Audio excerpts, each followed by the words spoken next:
Assalamualaikum warahmatullahi wabarakatuh. Selamat pagi. Berjumpa lagi anak-anak dengan saya Widyawati Dewi. Saya mengajar di kelas 12 PH1 dan PH2 di mata pelajaran Produk Kreativitas dan Kewirausahaan. Di sini yang perlu kalian tahu bahwa setiap orang itu pasti punya kemampuan. Setiap kemampuan itu akan bisa menjadi money atau uang untuk kalian. Ketika kita bekerja menggunakan otak kita, kemudian hobi kita tidak akan merasa kesulitan, tidak akan merasa berat gitu. Jadi buat teman-teman di sini, karena masa pandemi, coba deh buat media sosialnya untuk bisnis gitu. Jadi yang pertama itu niat yang harus kalian punya. Yang kedua, bermimpi. Kalian harus bermimpi setinggi-tingginya. Kenapa? Jika kalian tidak bisa, kalian tidak akan jauh dari mimpi tersebut. Kemudian yang ketiga, coba action. Dari mimpi kalian tuh apa sih yang bisa kalian kerjakan gitu. Jadi teman-teman di sini banyak waktu luang di rumah. Kenapa sih nggak buka YouTube gitu? Cari referensi, motivasi. Banyak entrepreneur yang bisa membuat kita semangat untuk melakukan bisnis. Nah, disinilah harusnya teman-teman di sini bisa mengembangkan potensi yang ada di diri kalian. Kewirausahaan itu bukan tentang produk saja, tetapi tentang jasa, keahlian.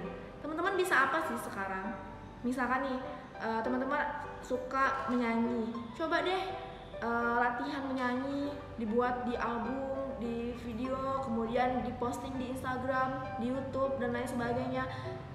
Banyak teman-teman di luar sana yang menggunakan media sosial di saat pandemi seperti ini. Harusnya nilai positif untuk kita yang ingin menaikkan brand kita. Terus yang kedua, yang suka menanam.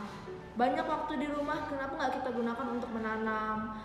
Nanti kita akan melihat keuntungannya setelah mungkin 3 bulan selanjutnya.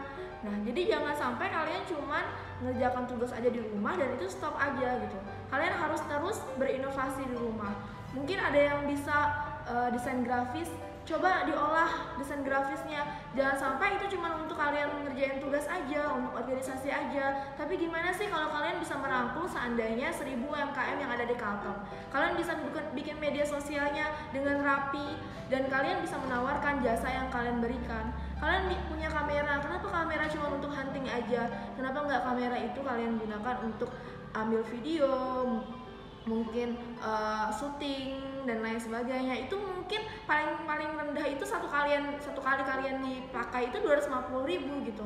Kalian bisa dapat banyak. Sekarang itu kita harus menggunakan digital marketing karena mau nggak mau efek dari industri 4.0 pasti akan kita rasakan. Bahkan sekarang juga sudah negara lain mulai masuk di 5.0. Di sini adalah bagaimana sih kita pemuda gitu bisa melek teknologi. Nah, buat teman-teman yang suka hobi-hobi yang lainnya, ayo tingkatkan. Itu yang akan bisa menjadi kewirausahaan untuk kalian. Jadi bukan hanya jual makanan saja dijual lalu itu dibilang kewirausahaan. Tapi kewirausahaan itu bisa bermacam-macam. Dan dari kewirausahaan itu tidak akan bisa kita peroleh hasilnya kalau cuman teori. Jadi di sini bagaimana sih anak-anak bisa mengetahui teorinya dan juga melaksanakan dari teori tersebut sehingga bisa menghasilkan suatu produk. Kita pasti bangga bahwa Kalimantan Tengah punya entrepreneur yang hebat. Karena satu dari kalian bisa sukses, kalian bisa mempekerjakan 5 orang. Sedangkan di kelas ini ada 30 orang, berarti kalian di kelas ini bisa mempekerjakan 150 orang. Tidak akan ada lagi pengangguran di Kalimantan Tengah. Oleh sebab itu, dukung UMKM. Pemuda harus melek teknologi. Hari ini yang saya sampaikan hanya sekian dan kalian bisa sharing lagi di YouTube. Terima kasih. Wallahul muwaffiq ila aqwamit thoriq. Wassalamualaikum warahmatullahi wabarakatuh.